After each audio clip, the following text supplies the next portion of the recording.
Perkenalkan, nama saya Maria Desta Permata, NIM 1904130004, D3 Kebidanan, tingkat 2, Stikes Abdi Nusantara, Jakarta. Di sini saya akan mempresentasikan konsep dasar kegawat daruratan maternal neonatal. Baik, sebelumnya kita harus tahu dulu apa pengertian kegawat daruratan maternal neonatal. Jadi, pengertian dari kegawat daruratan neonatal itu sendiri adalah situasi yang membutuhkan evaluasi dan manajemen yang tepat pada bayi baru lahir yang saat kritis atau usianya kurang dari 28 hari, serta membutuhkan pengetahuan yang dalam mengenali perubahan psikologis dan kondisi patologis yang mengancam jiwa, yang bisa saja timbul sewaktu-waktu, menurut Sharif Bradshaw tahun 2006. Lalu, cara mencegah kegawat daruratan maternal neonatal. Cara mencegahnya yaitu yang pertama, melakukan perencanaan dengan baik. Yang kedua, mengikuti panduan yang baik. Yang ketiga, melakukan pemantauan yang terus-menerus terhadap ibu dan klien. Terus, cara merespon kegawat daruratan maternal neonatal. Cara meresponnya tersendiri di sini dibagi menjadi 4. Yang pertama, anggota tim harus mengetahui peran mereka dan bagaimana tim seharusnya berfungsi untuk berespon terhadap kegawat daruratan secara aktif. Jadi di sini timnya kita harus sudah tahu ini. Ada yang bagian untuk infus, ada yang bagian untuk bantu bersalin. Seperti itu salah satu contohnya. Terus yang kedua, adanya anggota tim seharusnya mengetahui situasi klinik dan diagnosis medis, juga tindakan yang harus dilakukan. Jadi di dalam anggota tim ini kita harus sudah tahu bagian-bagian dan tindakan apa yang harus dilakukan. Terus yang ketiga, selain itu juga harus memahami obat-obatan dan penggunaan juga cara pemberian dan efek samping obat tersebut. Jadi di sini yang ketiga ini, tenaga medis harus sudah tahu dan memahami obat-obatan agar tidak adanya seperti overdosis atau alergi atau kekurangan dosisnya. Terus yang keempat, anggota tim seharusnya mengetahui peralatan emergensi dan dapat menjalankan atau memfungsikan dengan baik. Jadi, tenaga medis yang ada di ruangan itu harus sudah tahu di mana tempat peralatannya, ruangannya. Jadi seperti itu. Jadi tidak ada yang kebingungan saat melakukan tindakan di mana alat-alat tersebut diletakkan. Terus, pelaksanaan awal terhadap kasus kegawat daruratan kebidanan secara tepat. Yang pertama adalah yang dilakukan bidan yaitu tetap tenang dan jangan panik. Yang kedua, jangan biarkan ibu sendirian tanpa penjaga atau penunggu. Bila tidak ada petugas lain, berteriaklah untuk meminta bantuan. Jadi kalau di ruangan itu biasanya dipasang bel, jadi kayak seperti bel, jadi bisa dipencet. Nanti kakak-kakak atau dokter lain yang sedang jaga di ruangan operasi atau ini bisa datang ke tempat ruangan kita atau UGD. Terus, jika ibu tidak sadar, lakukan penggajian jalan napas, pernapasan, dan sirkulasi dengan cepat. Itu seperti memasang oksigen. Terus, jika dicurigai adanya shock, mulai segera tindakan membaringkan ibu miring ke kiri dengan bagian kaki ditinggikan. Dan longgarkan pakaian yang ketat seperti BH atau bra, ikat pinggang ibu. Terus, ajak bicara ibu atau klien dan bantu ibu atau klien tetap tenang. Lakukan pemeriksaan dengan cepat meliputi tanda-tanda vital atau TTV, terus seperti warna kulit dan pendarahan yang keluar. Lalu di sini adanya pengkajian awal kegawat daruratan kebidanan secara tepat. Di sini dibagi menjadi 6. Ada 6, yang pertama itu jalan napas dan pernapasan. Jadi kita harus memperhatikan kulit ibu apakah pucat atau tidak, suara paru apakah adanya wheezing, terus sirkulasi tanda-tanda shock, kaji kulit atau seperti dingin, terus nadi cepat kurang dari 110 kali per menit dan atau lemah. Tekanan darah ibu kita kaji apakah rendah atau sistoliknya kurang dari 90. Terus yang kedua, pendarahan pervaginaan. Bila ada pendarahan pervaginaan, tanyakan apakah ibu sedang hamil, usia kehamilan, riwayat persalinan sebelumnya dan sekarang, bagaimana proses kelahiran plasenta, kaji kondisi vulva atau jumlah darah yang keluar plasenta tertahan. Terus uterus, terus adakah atonioteri. Dan kondisi kandung kemih, apakah kandung kemih kosong atau penuh. Terus yang ketiga, klien tidak sadar atau kejang, tanyakan pada keluarga apakah ibu sedang hamil, usia kehamilan. Yang kita lakukan pada pasien kejang itu adalah tekanan darah tingginya. Apakah tinggi? Kalau tinggi, diastoliknya lebih dari 90. Temperaturnya atau suhu ibu lebih dari 38 derajat. Terus yang keempat, demam yang berbahaya. Tanyakan, apakah ibu lemah? Letargin, sering nyeri saat berkemih. Periksa temperatur ibu.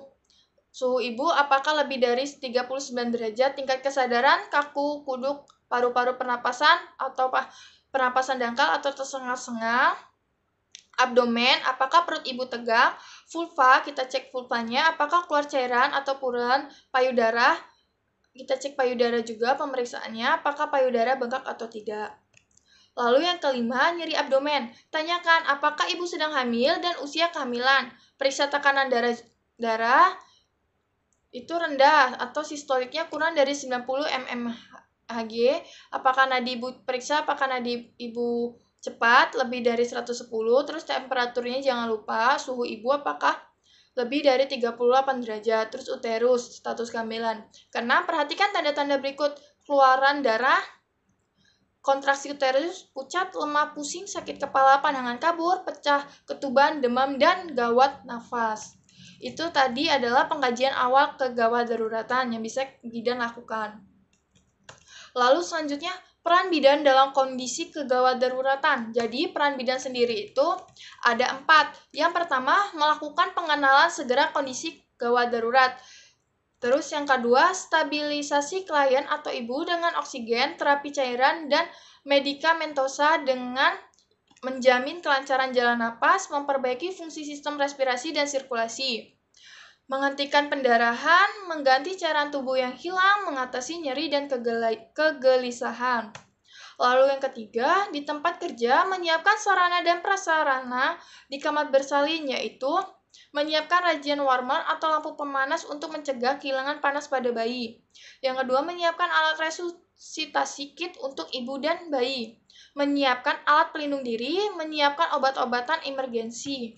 Lalu yang terakhir, bidan memiliki peran keterampilan klinik, yaitu mampu melakukan resusitasi pada ibu dan bayi dengan peralatan yang berkesinambungan. Peran organisasi sangat penting di dalam pengembangan sumber daya manusia untuk meningkatkan keahlian. Terus ada lagi yaitu memahami dan membantu melakukan metode efektif dalam pelayanan ibu dan bayi baru lahir yang meliputi making pregnancy safer atau safer motherhood, bonding attachment, inisiasi menyusui dini, dan lainnya. Lalu, saya di sini akan menjawab kasus Nyonya M, P5A0 telah Anda tolong persalinan 2 jam yang lalu. Saat Anda melakukan observasi, Nyonya M mengeluh dan keluar darah dari kemaluan. Banyak. Apa yang Anda lakukan sebagai bidan? Nih, di sini saya akan menjawab diagnosisnya dulu, yaitu Nyonya M mengalami pendarahan postpartum primer karena pendarahan belum terjadi lebih dari 24 jam setelah persalinan. Penanganan yang harus dilakukan bidan, yang pertama, selalu siapkan tindakan gawat darurat. Itu misalkan menyiapkan kendaraan sewaktu-waktu ingin merujuk ibu. Yang kedua, melakukan manajemen aktif kala 3. Apa saja? Itu suntik oksitosin, melakukan penegangan tali pusat terkendali, terus misef fundus uteri. Lalu yang ketiga, meminta pertolongan pada petugas lain untuk membantu bila dimungkinkan. Di sini saya akan memanggil partner saya untuk membantu. Terus yang keempat, bila shock, lakukan segera penanganan. Yang kelima, periksa kandung kemih. Kalau kandung kemih ibu penuh, segera lakukan kateterisasi.